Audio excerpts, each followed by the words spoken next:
अपराजित वरचा एपिसोड वाचला आणि या निरोपाचा निरोप घेऊन सकाळी 9:30 वाजता विक्रमचा फोन आला। आधी एक मेसेज आला जो तो नंतर वाचत होता आणि तो मेसेज असा होता की वहिनी गेल्या आहेत, आम्हाला खूप माफ करा।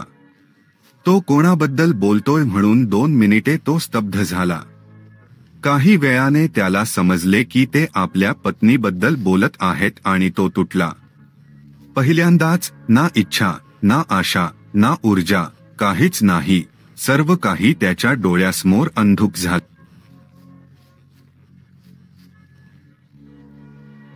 काही वेळाने त्याला गंगाजल कोणी पाठवले।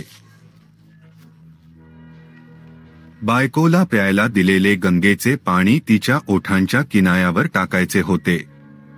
त्याने ते बघितले आणि म्हणाला, माहित नाही, मी तुला ते देऊ शकणार नाही, पण तू इथे राहतोस, तू घाबरून जगतोस, म्हणून मी हे गंगाजल माझ्या हृदयात टाकणार आहे।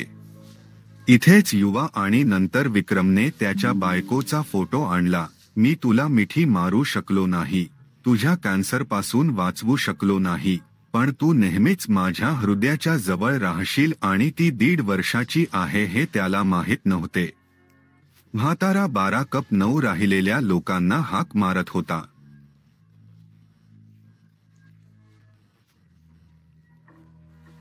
मला भेटू द्या, मला पाहू द्या, मला निरोप द्या। लग्नाला 37 वर्षे उलटली होती, पण हा सहवास, या आठवणी माझ्या डोळ्यासमोर तरळू दे आणि माझ्या डोळ्यांवर विश्वास ठेवू दे। पण कोणीच उत्तर दिले नाही, फोन उचलला नाही आणि तो इकडे तिकडे तळमळत होता। माझ्या बायकोच्या मोटारीचे अवशेष कुठे आहेत हे मला कळले, पण कोणीतरी तिला 10 वेळा फोन केला आणि परिणाम असा झाला की कोणीही फोन उचलायला तयार नव्हते। त्या दिवशी त्याच्या वडिलांच्या बाजूने असलेल्या त्याच्या स्वतःच्या नातेवाईकांकडून शोक व्यक्त करणे खूप दूर आहे।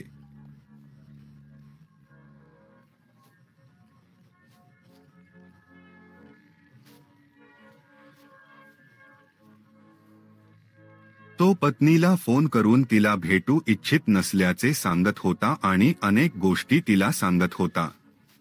चल, तुला अक्कल नाही, आपल्या मृत पत्नीशी कसे वागावे, त्याला उत्तर द्यावे, हसावे की रडावे हे विक्रमला समजत नव्हते, म्हणून त्याने ते सोडले आणि कोणीतरी मला माझ्या पत्नीला भेटू देईल याची वाट पाहत राहिला। संधी मिळाली नाही आणि यात आमचा काय धडा आहे।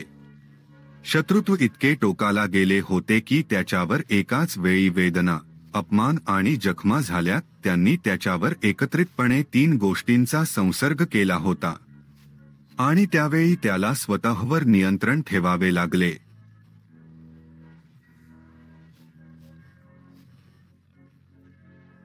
तो वाट पाहत होता की कदाचित त्याला एकदा बोलावले जाईल आणि होया, मी तिकडे जावे हे त्याला समजत नव्हते।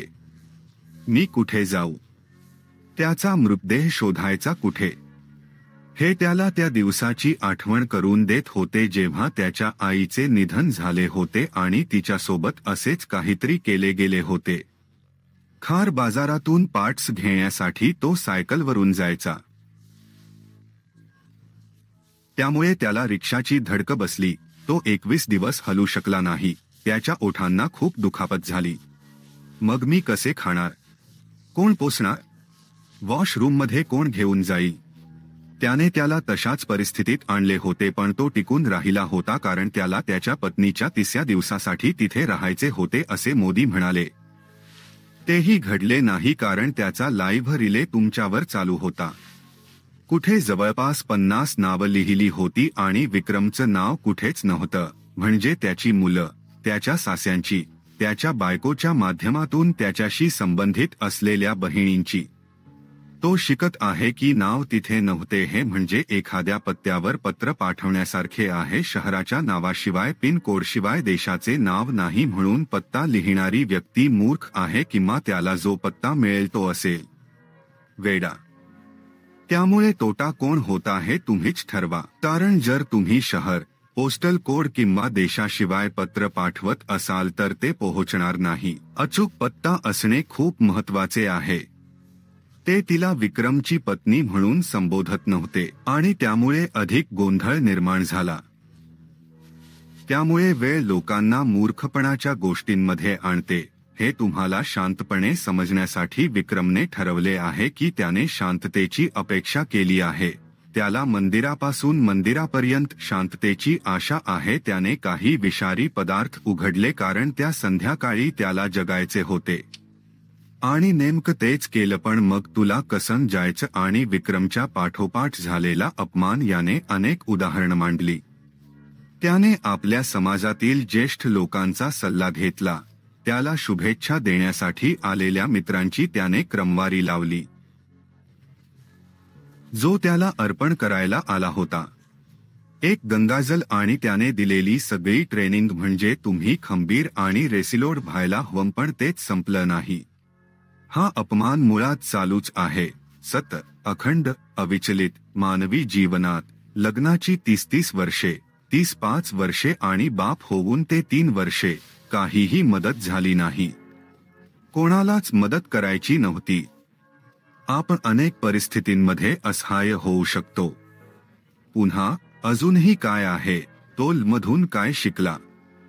तो म्हणाला, मी इतकं छान आणि इतकं मोठं काम करेन की बायकोला अभिमान वाटेल आणि तेच करायला सुरुवात केली.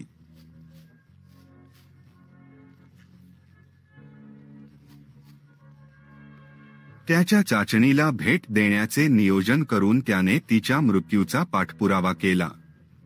भारतातील आणि जगातील काही मोठ्या कॉर्पोरेट्सना भेटून त्यांच्या मृत्यूचा पाठपुरावा केला. सर्व लोकांचा आशीर्वाद सांगून प्रार्थना करताना त्याने कठोर परिश्रम केले आणि यूट्यूबवर संदेश रेकॉर्ड केले. कदाचित मी ते तुम्हाला दिले नसतील, मला माझ्या प्रियकराला पाहता आले नाही, परंतु जो कोणी त्या श्राद्ध कीर्तनाला गेला त्याच्या प्रार्थना माझ्यापर्यंत पोहोचल्या.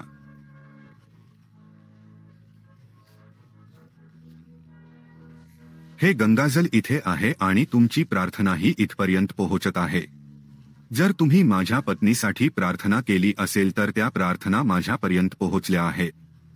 कारण तिच्या नावावर असलेल्या समुद्रकिनाऱ्यावर विक्रम होता आणि जेव्हा तुम्ही आंदोलन करत होता तेव्हा तो कुठेतरी होता. तुमची पण आठवण येत होती. म्हणून मी तुमचे आभार मानतो. विक्रमने कृतज्ञ कसे व्हायचे ते शिकले आहे. विक्रमला लवचिक कसे राहायचे ते शिकले.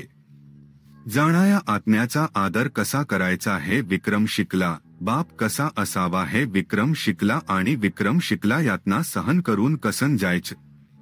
रात्रंदिवस, आठवड्यामागून एक आठवडा, महिन्यामागून महिना होऊन गेले. 1.5 वर्ष त्यांच्या पत्नीचे निधन झाले.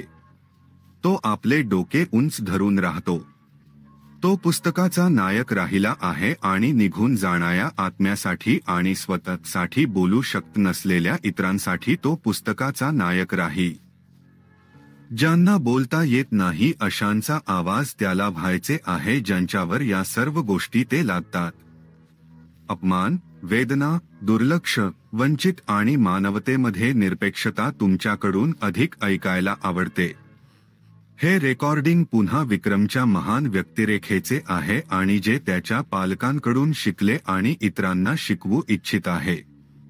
तुम्हाला काय वाटते ते मला कळवा. विक्रमने त्याच्या पत्नीच्या निधनानंतर रेकॉर्ड केलेली एक कविता जिला तो पाहू शकला नाही आणि त्याच्या मुलाच्या लग्नानंतर थोड्या वेळाने ही कविता अशी आहे.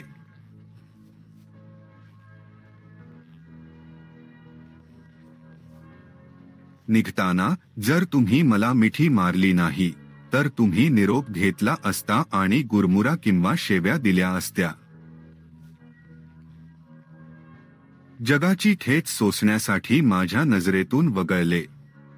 काही अश्रू पुसले. तुम्ही झूम करण्याची परवानगी घेतली. कृपया मला प्रार्थनेत लक्षात ठेवा. प्रत्येकाच्या सन लीने मला स्वप्नात बोलू दिले असते. तू कुठेही जाशील मला हसताना दिसेल. ही देवाची कृपा आहे, नाहीतर मला राखेवर चालताना पाहून तू लवकर जळून जाशील.